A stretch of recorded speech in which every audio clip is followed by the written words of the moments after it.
Welcome to Come Learn Forex. In this video, we will have a detailed look at Forex terminology. Please have a look at the following disclaimer, reading it thoroughly and pausing the video if necessary.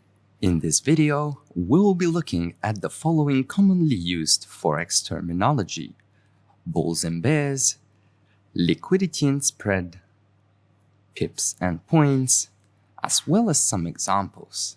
So let's have a look at the following terminology: bulls and bears. This is the fight of price.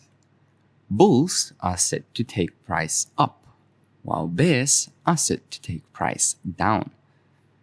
This is also known as going long or short. Let's have a look at why this is. So the bull market is when a financial instrument is trading in an upward manner. In other words, people are buying it. This comes from the fact that bulls tend to strike upwards with their horns. Conversely, the bear market is when a financial instrument is trending in a downward manner, as people are selling it. This comes from the fact that bears tend to mow down with their paws. So let's examine the concept of liquidity. This is also known as buying and selling ability.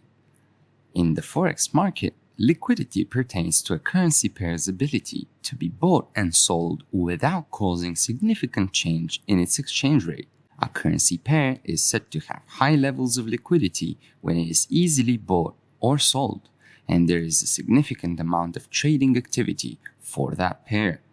A sensible investor would aim to trade a liquid market because it is very hard to manage risk if you are on the wrong side of a big move in an illiquid market. Spread, on the other hand, is the difference in price. A spread is simply defined as the price difference between where a trader may purchase or sell an underlying asset. Ask or offer price stands for the buy price and bid stands for the sell price. Let's look at the following example. If our ask price is 1.11731 and our bid price is 1.11723, then the spread will be the difference between the two numbers, which in this case will be equal to 0.00008 or 0.8 pips. So let's have a look at pips and points. These are units of price measurement. 1 pip is equal to 10 points, and a pip means percentage in points or price interest point. So pips in, let's say, GBP USD would look something like that. This is the 0.1 pips, also known as 1 point. This is the last digit that you will find on the quote of your currency pair. The next one stands for the singular pip. The next one is 10 pips. Then 100 pips, 1000 pips, and lastly 10,000 pips is always the first digit that you will find on your currency pair. Now let's have a look at points.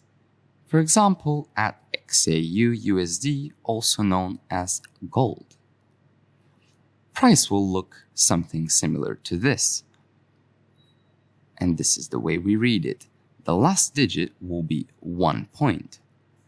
The next one will be 10 points, which will equal 1 pip.